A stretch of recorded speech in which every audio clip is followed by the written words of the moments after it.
I'm going to give you kind of the Reader's Digest version here. But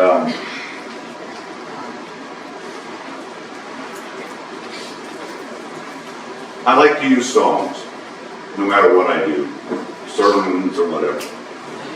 I have two songs, and I'm just going to read a few verses. I'll do it before I start. That distinguish my life with Christ. The first one is a song called My Story, and it's done by Big Daddy Weed.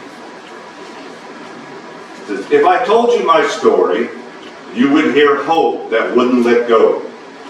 And if I told you my story, you would hear love that never gave up. And if I told you my story, you would hear life, but it wasn't mine. If I should speak, then let it be of the grace that is greater than all my sin, of when justice was served and where mercy wins, of the kindness of Jesus that draws me in. Or to tell you my story is to tell of Him.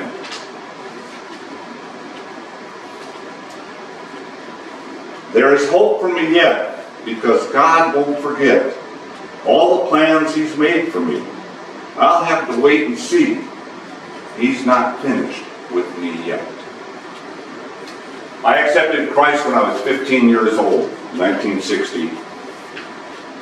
In the front seat of the pastor's car in Welshfield, Ohio, on a dirt road called Jug.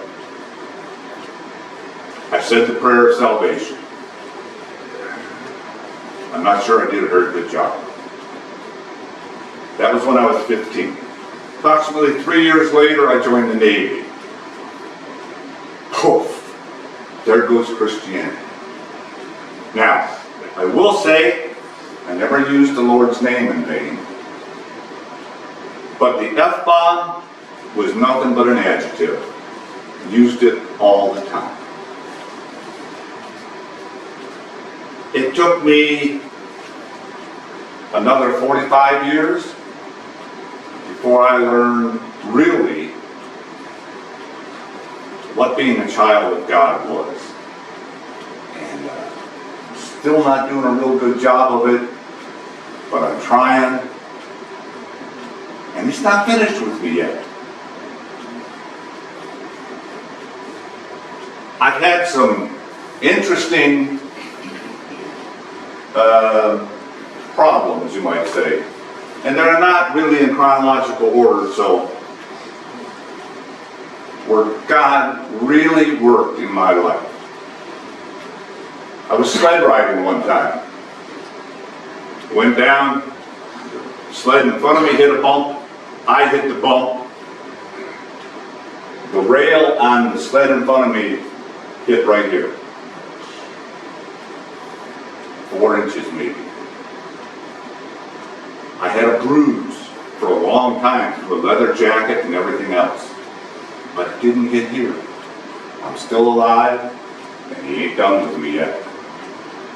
I spent a summer on crutches because I got caught under the back wheels of a 18-wheeler. Summer was ruined, but I'm still here, and He ain't done with me yet. I think one of the most interesting ones is I was on a plane.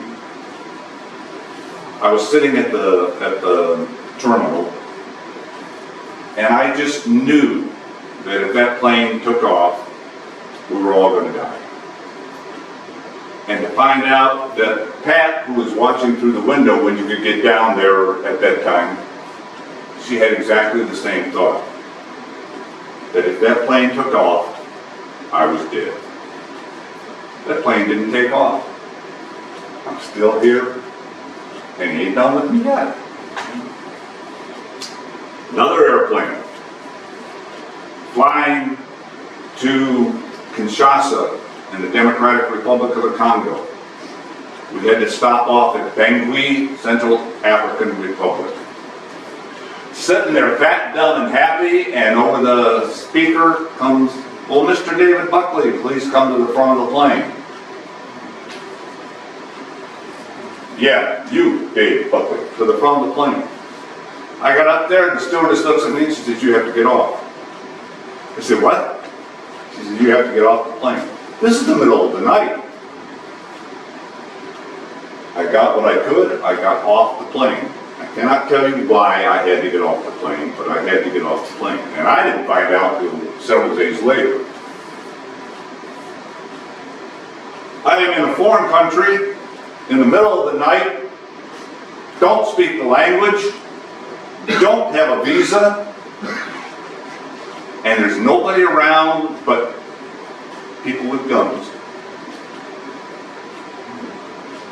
And the guys that were checking the passports and stuff, they didn't speak English at all. I ran into my first angel. There was a gentleman, a businessman over there, and he saw what was happening, and he came over and he says, I can help. I speak. Go get this. Number one, I had a diplomatic passport. Didn't need a visa for the Central African Republic. Number two, he got me through the line just as fast as could be. Now I'm outside the airport, and there ain't nobody around. I can't call the embassy because the embassy's closed. And I'm at my first devil. And he was very helpful at first, and gave me money for the phone that didn't work. And he says, I'll take you where you want to go. You know, when they do the travel, that's the first sign. Don't do it, Dave. So I went outside, and we were talking, and out of nowhere, my second angel comes. A taxi. No reason to be at the airport at that time of night. He pulls up, rolls his window down, and says, where do you want to go? I says, the U.S. Embassy. He says, get in, I'll take you. I had no compunction about getting in with that man. The other one was ticked, because he wanted to take me over the hill to his car. The taxi driver. Now, you got to understand that in these countries, they pick up as many people as they can along the way and crowd them all in so that they make money. This gentleman never stopped. Took me directly to the embassy. Did he charge me an exorbitant rate? Oh yeah. But he took me to the embassy. No questions asked. That's when I met my third angel that night. They called the duty officer. She came down and she said, what are you doing here? And I said, ma'am, I don't know. I said, they kicked me off the airplane. But I'm not sure why I'm here. That young lady got me a room for the night. And then the next day she made sure I had another ticket.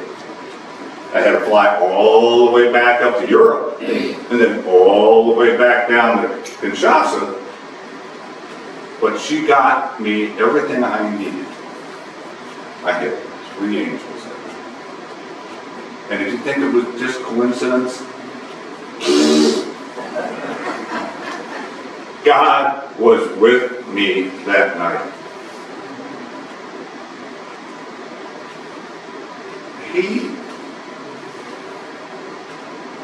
He has taken care of me. I have not been the Christian I should be. But he knows what I need. And he makes sure I have it. It took me 45, 50 years to finally figure out maybe why he's got me here. I've filled pulpits, I've done Bible studies, I've done pretty much what a Christian should do.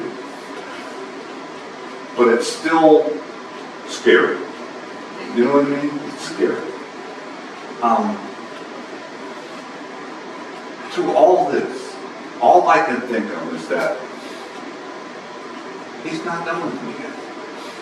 When he is done with me, I'll be dead. And then I'll be standing before him, and hopefully he will say, well done, good and faithful servant. But he is such a good God. For all the things that I've done, and my life has been not a real good one at times. But he's patient, he's kind, he's loving, and he doesn't kick you out the door if you screw up. He just says, come on, we'll try this again. And that's what you do. Everybody, all of us, just have to remember, he's not finished with us yet. That's why we're still here. And I have just one more song that I just...